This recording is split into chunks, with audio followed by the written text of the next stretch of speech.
지난주에 우리는 요한복음 강해를 시작하면서 요한복음 전체 주제에 대해서 함께 말씀을 나누었습니다. 요한복음은 영원한 생명이 되신 예수님에 대해서 우리에게 얘기해 주고 있습니다. 그리고 영원한 생명이신 예수님을 요한복음 전체를 쭉 읽어보면 모든 사람들에게 제대로 잘 설명해 내기 위해서 아주 다양한 방법으로 설명해 주고 있음을 우리는 확인할 수 있습니다. 여러분 이를 기억하고 이제 본격적으로 요한복음 말씀 하나하나를 공부해 보도록 한번 해보십시다. 요한복음 1장 1절에서 18절까지는 요한복음의 전체적인 서론입니다. 1절부터 18절까지가 서론인데 요한복음의 이 서론은 마태, 마가, 누가복음의 서론과 아주 많이 다릅니다. 여러분 마태, 마가, 누가복음의 서론을 여러분 읽어보셨을 텐데 이 서론들은 예수님의 족보로 시작하고 또 마가복음은 예수님의 사역으로 바로 시작하고 있죠. 여러분 예수님의 족보와 예수님의 사역으로 시작하는 이 복음서들의 도드라진 특징이 뭐냐면 서론을 시작하면서 사람으로 이 땅에 오신 예수님을 부각시켜서 드러내주고 있습니다.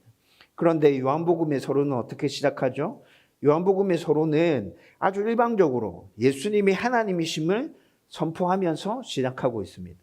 요한복음은 예수님을 사람으로서 부각시키려고 지금 첫 부분에 지면을 할애하고 있지 않아요. 그냥 일방적으로 그분이 하나님이시라고 선언하고 있죠. 또 이것뿐만이 아니라 여러분 마태, 마가, 누가복음을 읽어보면 여러분 무슨 뜻인지 우리가 금방 이해할 수 있어요. 그런데 요한복음은 여러분 굉장히 낯설고 생소한 구조로 서론이 짜여져 있습니다. 이게 왜 그러냐면 여러분 요한복음의 이 서론은 헬라 철학을 바탕으로 해서 지금 이야기들이 전개되고 있어요.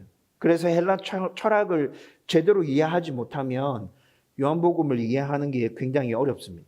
여러분 당장 예를 들어본다면 예수님을 지금 예수님이 계시니라 이렇게 말하지 않고 말씀이 계시니라 이렇게 얘기하고 있죠.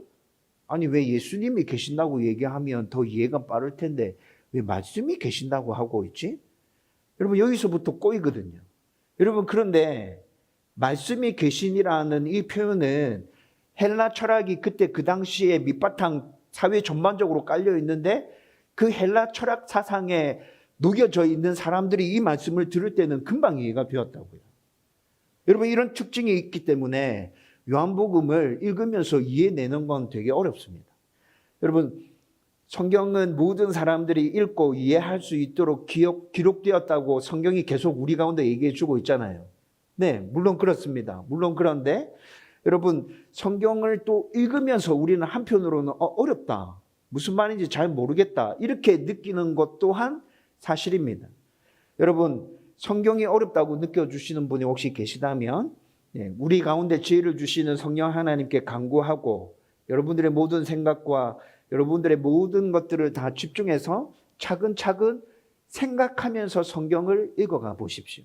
그러면 처음에는 깨닫지 못하더라도 또 읽고 생각하고 생각하는 동안에 하나님께서 그 말씀이 어떤 의미인지 깨닫게 해주시는 그 은혜들을 누릴 수 있게 될 겁니다. 여러분 요한복음의 서론 1장 1절에서 1장 18절까지는 여러분 좀 어렵기는 하지만 분명히 우리가 여러 차례 읽고 생각하면 충분히 깨달을 수 있는 말씀들로 예수님이 하나님이심을 설명해 주고 있어요. 여러분 서론에 등장하는 예수님이 하나님이심에 대한 일방적인 선언을 우리가 제대로 이해하고 요한복음 그 다음에 이야기들을 보기 시작하잖아요. 그러면 요한복음에 나타나 있는 예수님의 기적과 예수님의 설교 그리고 여러 사람과 대화하는 그 대화의 내용들 예수님께서 이야기하시는 비유들을 통해서 우리는 그분이 하나님이심을 더욱더 분명하고 선명하게 깨달아가게 될 것입니다. 여러분 따라서 우리는 요한복음의 서론을 1절부터 18절까지의 이 서론을 세 번에 걸쳐서 아주 자세하게 좀 살펴보려고 합니다. 오늘은 그 첫 번째 시간으로 요한복음 1절에서 5절까지의 말씀을 여러분들과 함께 나누려고 합니다. 여러분 먼저 1절을 보면 태초에 말씀이 계시니라 이렇게 시작해서 그 말씀이 하나님과 함께 계셨고 그 말씀이 곧 하나님이시라고 선언하고 선포하고 있습니다. 여러분, 여기서 말씀은 예수님을 의미하는 것이라고 지난주에 제가 이미 말씀드렸습니다. 여러분들 1절부터 18절까지 처음에 이 내용이 어떤 내용인지 빨리 이해되지 않더라도 제가 좀 전에 말씀드렸던 것처럼 여러 번 반복해서 읽으면서 생각해 보십시오. 이게 무슨 의미지? 왜 이렇게 얘기하고 있지? 이게 어떻게 연결되지? 계속 생각하면서 읽고 읽다 보면 1절부터 해서 18절까지 말씀이라고 얘기하고 있는 그분이 바로 예수님이시라는 걸 여러분들은 알 수 있게 될 거예요. 여러분, 그런데 이 1절은 제가 계속해서 또 말씀드리는 건데 설명하거나 설득하려 하지 않고 그냥 일방적으로 선포하면서 시작하고 있습니다. 여러분, 1절을 조금 더 자세히 들여다보십시다. 여러분들은 우리가 믿는 예수님이 이 땅에 언제부터 존재하셨다고 생각하십니까? 여러분, 이런 질문을 예수 안 믿는 사람들이 받으면 아니 무슨 질문도 아닌 질문을 하고 있어. 예수님이 이 땅에 언제 존재하긴 언제 존재해? 태어났을 때부터 존재했지. 질문 같지도 않은 질문을 하고 있네. 또 태어났을 때부터가 아니라 잉태되었을 때부터 존재했다 얘기하는 사람도 있을 거예요. 그렇죠? 그런데 성경은 뭐라 얘기하고 있죠? 성경 전체를 쭉 살펴보면 그 예수님은 태어나실 때부터 이 땅에 존재하셨던 것이 아니라 태초부터 존재하셨다고 선언하고 있습니다. 그리고 요한복음은 예수님이 하나님이심을 부각시키면서 시작하고 있는 예수님의 이야기, 요한복음은 아주 선명하게 그분은 태초부터 존재하셨다고 그렇게 선언하면서 요한복음의 이야기를 시작하고 있어요. 여러분, 그런데 이 태초라는 단어는 우리 어디에서 많이 봤어요? 어디에서 봤죠? 창세기 1장 1절에 하나님이 태초에 천지를 창조하시니라. 여러분, 성경을 잘 모르는, 한 번도 읽어보지 않은 성도라 할지라도 창세기 1장 1절 말씀이 하나님이 태초에 천지를 창조하시니라 이렇게 시작된다는 건 너무 잘 알 거예요. 수도 없이 성경 읽기를 시도했다가 창세기를 못 넘기고 끝났는데 어쨌든 창세기 1장 1절은 읽었잖아. 그렇죠? 그래서 태초라는 이 말이 굉장히 익숙해. 그 의미가 어떤 건지 잘 모르겠는데 그냥 익숙해. 여러분, 창세기 1장 1절의 태초와 오늘 요한복음 1장 1절의 태초는 히브리어로 살펴봐도 그렇고 헬라어로 살펴봐도 그렇고 모두 다 똑같은 단어가 사용되고 있습니다. 똑같은 단어가 사용되고 있기는 하지만 그 의미는 달라요. 여러분, 창세기 1장 1절의 태초는 우주와 만물, 시간과 인간의 시작을 나타내는 시간적인 개념의 태초라는 단어를 사용하고 있습니다. 그런데 오늘 본문의 태초는 시간과 공간을 뛰어넘어서 그것들이 창조되기 이전에 초시간적인 의미를 담아서 태초라는 단어를 사용하고 있는 거예요. 여러분, 이거 굉장히 쉽게 빨리 알아들을 수 있도록 설명해 드리면 예수님은 우리의 생각과 상상을 초월하는 영원 전부터 스스로 계셨던 분이라는 것을 태초라는 이 단어 하나로 지금 요한은 설명하고 있는 것입니다. 여러분, 분명히 예수님에 대한 이런 선언은 그를 구주로 받아들이지 않는 사람들의 입장에서 생각해 보면 아주 황당한 주장입니다. 아니, 뭐라 하는데 지금? 예수 사람이잖아. 무슨 사람을 꼭 초월적인 신적인 존재로 얘기하고 있어, 이 사람들이. 대도 않은 소리를 하고 있네. 여러분, 예수님을 구주로 믿지 않는 사람들은 대번에 이렇게 반응하게 될 겁니다. 그런데 지금 우리는 어떻습니까? 저와 여러분들. 우리는 이를 아주 당연하게 받아들입니다. 예수님은 하나님이시기 때문에 그분은 우리의 생각과 우리 모든 상상을 다 뛰어넘어서 초시간적인 개념 안에서 영원 전부터 스스로 존재하셨던 분이다. 여러분, 우리는 이것을 믿고 지금 이 자리에 앉아서 예배드리고 있는 것이잖아요. 여러분, 그런데 믿기 전에 우리는 어땠냐고요. 믿기 전에 우리도 안 믿는 사람들이 지금 반응하는 그 모습과 똑같이 반응하지 않았습니까? 그리고 또 여기서 하나 생각해 볼 것이, 왜 태초에 예수님이 계시니라 이렇게 말하면 되는데 태초에 말씀이 계시니라 얘기해서 왜 꼭 한번 꼬은 것 같이 이렇게 얘기하고 있을까? 여러분, 이런 의문이 생깁니다. 여러분, 지난주에 요한복음은 이 세상의 모든 사람들을 위해서 쓰여진 예수님의 이야기라고 말씀드렸죠. 이때 이 당시에 살던 유대인과 이방인들 전부 다 포함, 그리고 그 이후에 이 땅에 오고 오는 모든 사람들에게 예수님을 소개해 주기 위해서 쓰여진 복음서가 요한복음이에요. 여러분, 그리고 요한복음이 쓰여질 당시에 AD 한 80년에서 90년 사이에 요한복음이 쓰여졌다고 학자들은 추측하고 있는데, 요한복음이 쓰여질 당시에 살았던 유대인들, 그리고 유대인들 외에 다른 나라에 살고 있는 그 이방인들, 헬라의 철학, 헬라의 문화가 굉장히 익숙한 그 사람들, 여러분, 요한복음이 쓰여질 때 그런 사람들이 살고 있었잖아요. 그렇죠? 따라서 요한복음은 우선 그 당시에 살고 있는 유대인들과 이방의 모든 사람들에게 예수님을 제대로 설명해내는 이야기여야 했습니다. 여러분, 그때 그 당시에 사람들도 설득 못하면서 이후에 오고 오는 사람들에게 설득하기 위한 이야기를 썼다. 이게 말이 됩니까? 이 말이 안 되잖아요. 그래서 무조건 1차적인 것은 그때 살고 있는 유대인들이랑 이방인들을 설득시킬 수 있는 예수님의 이야기여야 했다는 것이죠.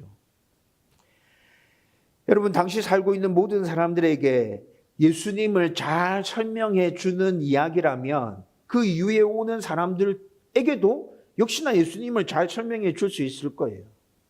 유대인들의 문화, 유대인들의 전통, 이때 이 당시에 살았던 이방인들의 그 헬라 철학과 헬라 문학을 조금만 연구하고 공부하고 난 뒤에 요한복음을 읽어본다면 그 이후에 오는 사람들도 요한복음을 통해서 예수님에 대해서 도대체 무엇을 얘기하려고 했는지 금방 이해하고 그 의미들을 깨달을 수 있을 거라고요. 여러분, 그런데 이때 이 당시에 유대인들은 하나님의 말씀을 통해서 그 존재를 인식하고 받아들이고 있었어요. 여러분, 천지를 창조할 때 하나님 무엇을 통해서 창조하셨습니까? 말씀을 통해서 창조하셨습니다. 하나님의 뜻과 계획을 선지자들을 통해서 이스라엘 백성들에게 계시하실 때 무엇을 통해서 계시해 주셨죠? 말씀을 통해서 계시해 주셨어요. 하나님의 심판과 회복도 선지자들을 통해서 말씀으로 선포되어졌다고요. 하나님은 형상이 없으세요. 그래서 그 누구도 하나님을 본 자들이 없습니다. 그런데 그 하나님을 어떻게 인식하고 그 하나님의 존재를 어떻게 느꼈습니까? 말씀을 통해서 유대인들은 계속 느껴왔다고요. 말씀이 곧 하나님은 아닙니다. 우리의 눈에 보이지 않지만 형상이 없는 존재로 하나님은 실존하고 계십니다. 그런데 그 하나님을 어떻게 감지했다고요? 어떻게 인지했다고요? 말씀을 통해서. 그래서 이스라엘 백성들은 말씀을 하나님으로 생각하는 그 생각에 아주 익숙해져 있었어요. 말씀이 곧 하나님은 아니지만 이렇게 말씀을 하나님으로 생각하고 받아들이는 이 생각에 익숙해져 있었다고요. 여러분, 유대인들은 이래요. 유대인들은 이렇습니다. 헬라 철학에 익숙한 이방인들은 어떻죠? 헬라 철학에 익숙한 이방인들은 오늘 우리 읽은 성경에 태초에 말씀이 계시니라 이렇게 나오는데 여기서 말씀, 이 말씀을 헬라어로는 로고스라 합니다. 로고스. 그런데 헬라 철학에서는 이 로고스를 굉장히 중요한 의미를 부여해서 이 로고스가 있기 때문에 이 세상 전체가 움직이고 있다고 헬라 철학은 그렇게 설명하고 있어요. 여러분, 최대한 쉽게 헬라 철학에서 얘기하는 로고스에 대해서 설명해 드리면, 여러분 대학 다닐 때 교양 과목으로 철학을 들어보신 분들은 이 헬라 철학에서 로고스가 무엇을 의미하는지 들어본 기억이 나실 거예요. 제일 쉽게 얘기해 드리면 헬라 철학에서 이 로고스 말씀은 이성을 뜻합니다. 모든 것들을 생각하고 판단하고 결정하고 일을 진행해 갈 수 있는 그 이성, 논리 체계. 여러분, 그 이성을 뜻하기도 하고 또 세상 전체에 눈에 보이지 않지만 아주 친밀하게 맞물려서 움직이고 가고 있는 세상의 질서를 의미하기도 합니다. 그리고 세상의 원리들. 여러분, 자연 법칙들이 있죠? 자연 법칙들이 있어요. 이 자연 법칙들에 따라서 이 세상이 지금 움직여 가고 있잖아요. 우리가 구체적으로 설명할 수는 없지만 세상의 원리들이 있습니다. 로고스가 이 세상의 원리를 의미하기도 합니다. 전체적으로 종합해 보면 여러분 헬라 철학에서 로고스라는 것은 이 세상을 유지하고 이 세상을 움직이고 있는 어떤 힘을 의미하고 있어요. 여러분 간단하게 설명해서 이래요. 간단하게 설명해서 이랬는데 여러분 이 안에는 굉장히 복잡하고 심오한 진리와 지식들이 체계들이 엄청 많이 들어가 있겠죠. 여러분 그런데 이때 이 당시에 살아가는 평민들이 철학자들이 얘기하는 이 로고스를 이렇게 쉽게 얘기해 주면 이해할 수 있겠지만 그 심오한 진리와 뜻들에 대해서 잘 이해하고 깨닫고 받아들였을까요? 그렇지 못했을 거예요. 그렇지 못했지만 어쨌든 이 헬라 철학이 그때 그 당시에 사회의 밑바탕, 삶의 밑바탕에 깔려서 움직이고 있었어요. 여러분 쉽게 평민들은 이 헬라 철학에서 말하는 로고스를 어떻게 이해했냐면 신적인 존재구나.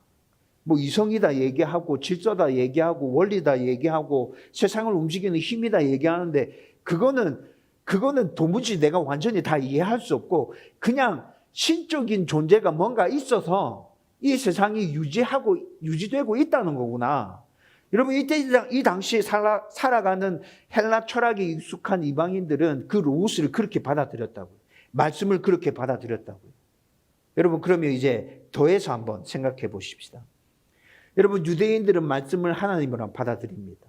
헬라 철학에 익숙해 있었던 그 이방인들은 로고스, 말씀 이렇게 얘기하면 세상을 움직이는 어떤 신적인 존재 얘기하는 거다. 이렇게 이해하고 있죠. 그런데 요한이 어떻게 시작하고 있어요? 요한복음을 태초에 말씀이 계시니라. 여러분 유대인이랑 이방 철학에 아주 익숙한 헬라 철학에 익숙한 그 이방인들 이 말씀이 선포되어졌을 때 어떻게 받아들일까요? 신이 있다는 거구나. 유대인들 입장에서는 하나님, 헬라 철학에 익숙한 이방인들 입장에서는 말씀이 계시니라. 신적인 존재가 있다고 지금 요한이 얘기하고 있는 거구나. 여러분 이렇게 받아들이겠죠? 여러분 이렇게 이 말씀이 시작되고 있는 것이라고요. 1절은 이 말씀과 함께 말씀이 계시니라 선포하고 난 다음에 이 말씀이 하나님과 함께 계셨고 이 말씀이 곧 하나님이라고 선언합니다. 이렇게 해서 요한은 이 당시 살고 있는 모든 이에게 예수님은 영원 전부터 스스로 계셨던 하나님이야. 이걸 1절을 통해서 분명히 선포하고 지금 요한복음이 시작되고 있는 것이라고요. 그리고 2절을 또 살펴보면 그가 태초에 하나님과 함께 계셨다고 말씀하면서 성부 하나님도 영원 전부터 스스로 계셨던 하나님이심을 분명히 선언하고 있습니다. 여러분 오늘 2절 말씀에서는 성령은 언급되어져 있지 않아요. 그렇죠? 그런데 이 2절 말씀이 삼위일체 하나님을 아주 선명하게 보여주고 있는 말씀입니다. 여러분 예수님과 하나님이 함께 계셨다는 것을 헬라어로 살펴보면 여러분 이 두 분이 따로 존재하고 있어요. 따로 존재하고 있고 따로 존재하고 있으면서 서로 인격적인 교제를 나누고 있음을 설명해 주면서 헬라어가 기록되어져 있어요. 여러분 분명히 예수님과 하나님은 지금 따로 존재하고 있습니다. 그런데 2절이 이어서 뭐라 얘기합니까? 예수님이 곧 하나님이시다 이렇게 선언하고 있죠. 여러분 이게 이해됩니까? 헬라 전체 문맥을 쭉 2절을 살펴보면 지금 두 분이 따로 계셔. 그리고 인격적인 교제를 서로 나누고 있어. 라고 말하고 있으면서 또 이어서 바로 예수님이 하나님이다 이렇게 얘기하고 있어요. 여러분 이거 우리 이성으로 도저히 설명해 낼 수 없고 논리적으로 이거 이해되지 않는 것입니다. 아니 어떻게 예수님과 하나님이 따로 존재하고 계시다고 말해놓고 예수님이 또 하나님이라고 얘기하는 거야. 이게 뭐야 지금. 여러분 이렇게 되죠. 그런데 성경에서 얘기하는 삼위일체가 바로 이것이지 않습니까? 성경에서 얘기하는 삼위일체가 바로 이것이라고. 성부, 성자, 성령님은 따로 존재하신다. 그런데 따로 존재하시는 그 세 분이 한 하나님이다. 여러분 이것이 성경에서 얘기하는 삼위일체잖아요. 성경은 하나님이 이런 분임을 논리적으로 이해하려고 하지 말고 그냥 믿음으로 받아들여. 신에 대해서 너희들 다 이해할 수 없어. 그냥 받아들여 라고 말씀하고 있습니다. 여러분 조금 어려운 설명이기는 했는데 여러분 이제 쉽게 딱 정리해 보십시다. 요한복음 1절과 2절 1장 1절과 2절 여러분 이런 의미를 담아서 지금 요한이 선포했죠.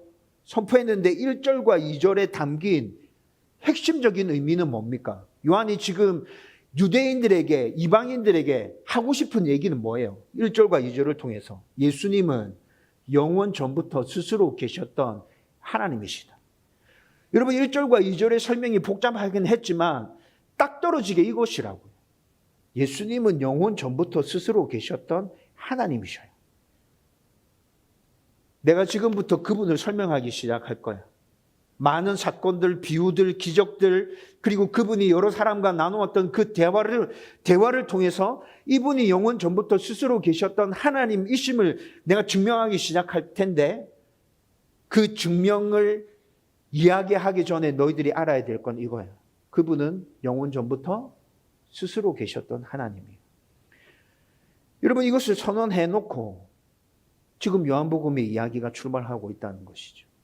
여러분 오늘 요한복음 이제 1장 1절부터 해서 처음으로 여러분들과 함께 살펴보고 있는데, 여러분들이 뒤에 요한복음의 말씀을 제대로 잘 깨닫고 이해하고 싶습니까?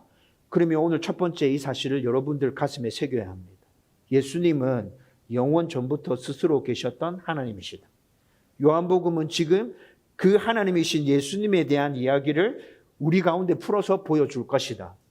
여러분 이 생각을 가지고 요한복음을 읽어가고 공부해 가야 그 예수님이 선명하게 우리 가운데 보여질 것이라고요. 여러분 이어서 3절은 예수님이 이 세상 만물을 창조했다고 말씀합니다. 여러분 천지 창조는 삼위 하나님께서 같이 사역하셨던 공동의 사역이었죠. 성경이 분명히 그렇게 얘기해 주고 있습니다. 이 세상의 만물은 삼위 하나님의 단번에 창조하심으로 완성되어졌습니다. 계속해서 진행된 일이 아닙니다. 창세기 1장 1절부터 해서 2장 사이에 나오는 그 창조는 삼위 하나님의 단번에 사역으로 완성되어졌다고요. 그렇게 창조하고 난 다음에 창조로 삼위 하나님의 사역이 끝났습니까?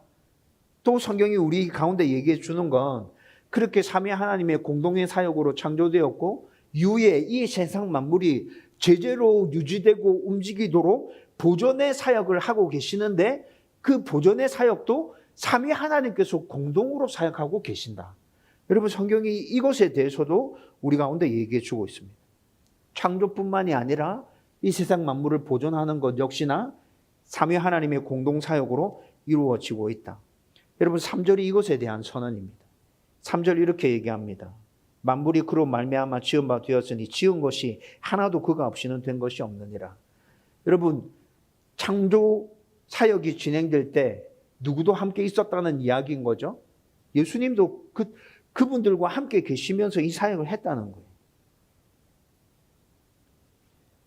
3절은 분명히 창조와 관련해서만 이야기하는 것입니다. 창조와 관련해서만 이야기하는 것인데, 여러분 성경 전체를 근거로 해서 우리가 삼위 하나님의 사역을 다시 생각해 볼 때, 여러분 좀 넓게 생각해 보면 창조뿐만이 아니라 제가 좀 전에 말씀드렸던 것처럼 이 세상 만물을 보존하고 유지하는 것 또한 삼위 하나님의 사역으로서 예수님이 지금 그 가운데서 계속 역사하고 계신다는 것을 우리는 깨달을 수 있죠. 그것을 우리는 믿음으로 받아들입니다. 이 세상의 모든 역사, 저와 여러분들의 모든 삶, 지금까지의 다운 교회, 예수 그리스도 안에서 움직여져 왔습니다. 그런데 여러분, 우리는 예수님 없이도 너무 잘 살아가고 있는 것 같지 않습니까? 오늘 3절에서는 그가 없이는 단 하나도 된 것이 없다 얘기하고 있는데, 우리는 분명히 이 세상 만물 가운데 하나님의 역사가, 예수님의 역사가, 성령님의 역사가 임하고 있다 믿고 고백하고 있는데, 그런데 여러분 우리의 삶을 잘 들여다보면 예수님 없이도 너무 잘 살아가고 있는 것 같아요. 여러분 지난주에 예수님에 대해서 얼마나 생각하셨습니까? 예수님과 얼마나 대화를 나누셨습니까? 예수님께서 말씀해 주신 그 말씀들 얼마나 묵상하면서 그 말씀을 지켜내기 위해서 얼마나 몸부림치면서 사셨습니까? 우리는 지난주에 한 번도 예수님 생각하지 않고 살다가 오늘 주일날 주일 예배 드리러 가야지라는 생각을 가지고 예배 자리로 나와서 비로소 예수님을 생각한 분들 계실 겁니다. 그나마 그런 분들은 다행입니다. 여러분 굉장히 예배가 익숙해져 있어서 일주일에 한 번씩 주일날 와서 예배 드리는 거 너무 익숙해져 있어서 예배 자리에 나왔지만 예수님에 대한 생각 한 번도 하지 않고 지금 예배 드리고 있는 분들도 계실 겁니다. 여러분, 앞으로 요한복음을 살펴보면서 우리가 기억해야 될 두 번째는 예수님이 모든 일들을 지금도 여전히 다스리고 통치하며 이루어 가신다. 그가 없이 된 일은 하나도 없다. 여러분, 이것을 기억하고 요한복음을 살펴가는 것입니다. 여러분, 이후의 강해를 통해서 예수 안에서 모든 것이 살아나고 회복해지고 온전해질 수 있기를 주님의 이름으로 축원드립니다. 우리의 삶도, 우리의 자녀도, 우리의 생업도, 우리의 관계도, 우리의 교회도 예수 안에서 굳게 세워지게 될 겁니다. 예수 안에서 힘을 얻게 될 것이고, 예수 안에서 지혜를 얻게 될 것이고, 예수 안에서 용기를 얻고, 예수 안에서 평안을 누리고, 예수 안에서 기쁨을 누리게 될 것입니다. 요한복음을 통해서 여러분들 그것을 확인하게 될 것이라고요. 이를 분명히 붙들고 예수님과 함께 늘 동행하며 살아가는 저와 여러분들 되기를 주님의 이름으로 축원드립니다. 이제 4절 말씀을 살펴보면 예수 안에 생명이 있음을 선언합니다. 예수님은 참된 생명의 근원이 되십니다. 여러분, 요한복음 14장 6절에 이렇게 선언합니다. 내가 곧 길이요 진리요 생명이니 나로 말미암지 않고는 아버지께로 올 자가 아무도 없느니라. 이 세상에 어떤 것도 우리에게 참된 생명을 주지 못합니다. 우리는 예수 안에서만 참된 생명을 누릴 수 있다고요. 저와 여러분들은 예수님을 이미 믿고 있기 때문에 이것을 당연하다고 받아들이고 믿음으로 고백하고 있을 겁니다. 그리고 그 참된 생명이 구체적으로 우리에게 어떻게 주어졌는지에 대해서도 여러분들은 이미 알고 믿고 계실 겁니다. 여러분, 요한복음 이후의 말씀들을 쭉 살펴보면 아주 다양한 방법과 여러 사건과 여러 기적들을 통해서 우리에게 참된 생명을 주시는 예수님을 계속 보여줄 겁니다. 그리고 4절을 또 뒷부분 쭉 이어서 살펴보면 이 참된 생명이신 예수님을 빛에 비유해서 설명합니다. 여러분, 빛은, 성경에서 빛은 진리, 구원, 하나님의 영광, 이런 것들을 의미하고 있습니다. 예수님은 죄로 인해서 어둠 속에 있는 우리에게 빛을 비춰주시는 분이십니다. 참된 생명을 주시고 구원을 주시고 하나님의 영광으로 우리에게 오신 분이라고요. 여기서 예수님을 빛으로 비유한 것은 또 여러 가지 의미가 담겨져 있습니다. 여러분, 유대적인 전통에서 생각해 보면 유대인들은 성경에서 빛이라 얘기할 때 좀 전에 말씀드렸던 것처럼 진리, 구원, 하나님의 영광, 하나님의 임재, 말씀의 계시, 이런 것들로 이해하고 받아들였다고요. 여러분, 그런데 예수님이 빛이랍니다. 유대인들은 이 말을 듣고 어떻게 생각했을까요? 아, 예수님이 우리의 구원이시구나. 인정하지 않더라도 빨리 알아들었을 거예요. 유대인들이 예수님을 구원자로 메시아로 인정하지 않는 사람들이 대부분이었죠. 그런데 인정하지 않더라도 예수님을 빛이라 비유했을 때 이 의미가 어떤 것인지 빨리 이해하고 알아들었다고요. 헬라 철학에서는 이 빛이 진리와 지혜를 의미합니다. 근데 예수님을 빛이라 비유했습니다. 헬라 철학에 익숙한 사람들은 그러면 예수님을 어떻게 이해했겠습니까? 아, 예수님이 진리이시구나. 예수님이 지혜 그 자체라고 지금 요한이 설명하고 있구나. 동의하지 못해도 그렇게 빨리 알아들었을 거예요. 로마 문화에 익숙해져 있는 사람이라면 로마 문화에서는 황제를 빛이라 했습니다. 그런데 로마 문화에 익숙해 있는 사람이 이 이야기를 들었을 때 어떻게 생각했을까요? 우리는 황제가 빛이라고 생각하고 있는데 요한은 예수가 빛, 예수가 절대자, 예수가 신이라고 얘기하고 있는 거구나. 로마 문화에 익숙해 있는 사람들은 이렇게 이해하고 들었을 것이라고. 신학적으로 살펴보면 예수님은 창조 때의 빛처럼, 여러분, 이 세상 천지 만물이 창조될 때에 빛이 있으라 말씀하시고 빛이 생겨나고 그 이후에 모든 생물들이 만들어지고 창조되어져서 생명이 시작이 되잖아요. 여러분, 그때 그 창조 때의 빛처럼 예수님이 빛이라 설명하는 것의 신학적인 의미는 새로운 생명으로서 이 땅 가운데서 하나님의 나라, 하나님의 자녀의 새 삶을 우리 가운데 허락해 주실 분으로 지금 설명하고 있다는 것이죠. 이렇게 예수님은 생명이며 빛으로 이 땅에 오셨습니다. 그런데 5절 말씀은 뭐라 얘기합니까? 사람들이 이를 깨닫지 못했다 얘기합니다. 여러분 5절은 빛이 어둠에 비추되라고 말씀합니다. 빛이신 예수님이 먼저 어둠 가운데 찾아오셨다는 얘기죠. 어둠이 빛을 요구한 게 아닙니다. 우리 가운데 빛을 좀 비춰주세요. 이렇게 먼저 부탁한 것이 아니고 빛이 어둠에 먼저 비춰왔습니다. 그런데 사람들은 하나님이며 창조주이며 영원한 생명으로 죄인들을 먼저 찾아오신 그 예수님을 깨닫지 못했습니다. 여러분 헬라어로 깨닫지 못했다는 말을 찾아보면 단순한 무지를 의미하고 있는 게 아닙니다. 깨닫지 못했다. 아 몰랐구나. 우리는 이렇게 생각하죠. 근데 그 의미가 아니라고요.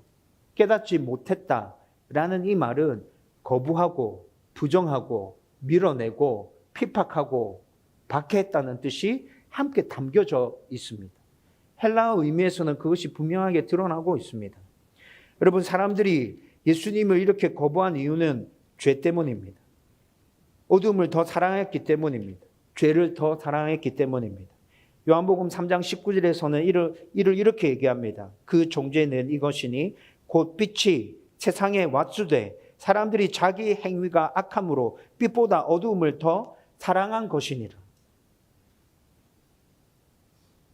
빛을 거부했어요. 밀어냈어요.